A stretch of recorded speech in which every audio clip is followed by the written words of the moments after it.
क्योंकि हमें लगता है हम तो यहीं के हैं। तो उसी तरह से क्या है कि हमारे मन में रहता है। तो ये बताया गया कि नारद ऋषि बड़े चिंतित हो रहे हैं। तो जैसे कि प्रभुपाद जी को उनके गुरुजी ने कहा, भाई आप आचार्य लोगों, कोई से भी आचार्य हो, आचार्य में पहली बात हम भेदभाव नहीं करना चाहिए ना। आचार्य लोग भगवान की भक्ति बता रहा है, वो जीवात्मा वो सब सर्वश्रेष्ठ है। भाई अब आप देखें जैसे आजकल बहुत प्रचार हो रहा है बाबा जी का, तो उनको क्या पड़ी है, अपना आश्रम बैठ करके भजन करें, वो सुबह सुबह आ रहे हैं 2:30-3 बजे उठ करके, और कोई ऐसा थोड़ी कि उनको पब्लिसिटी चाहिए व्यक्ति को। प्रभुपाद से किसी ने पूछा तो प्रभुपाद ने कहा मेरे को किसी की आवश्यकता नहीं, मैं वृंदावन के वृक्ष के नीचे भी रह करके भजन कर सकता हूँ। हमारे गुरु महाराज पेप्सिको में बहुत बड़ी पोस्ट पर थे, कब 25 वर्ष की आयु में घर छोड़ा था। विवाह 1 वर्ष में प्रभुपाद ने कहा केवल संतान उत्पन्न करना और तुरंत आ जाना, मतलब संतान उनके गर्भाधान जो भी किया उसके बाद आ गए प्रभुपाद के पास।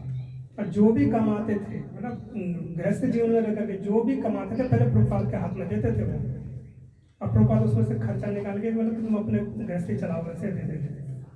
कि मैं आज ये लिखा हमारे गुरुओं ने कि आज मैंने इतने रुपए की चप्पल खरीदी, ये तक अपने गुरु को लिखा।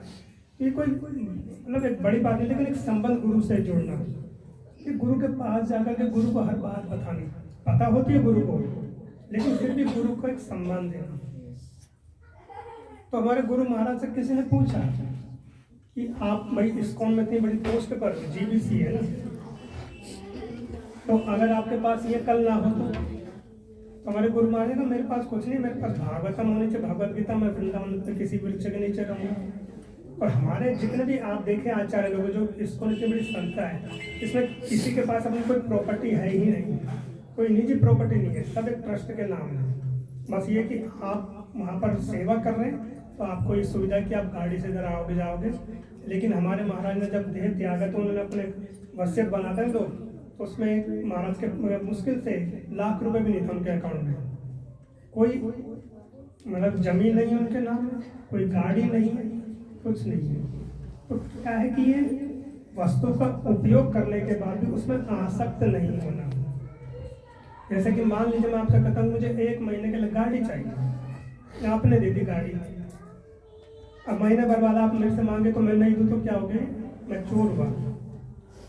लेकिन आप मुझे पता कि आपकी गाड़ी मैंने दे दी।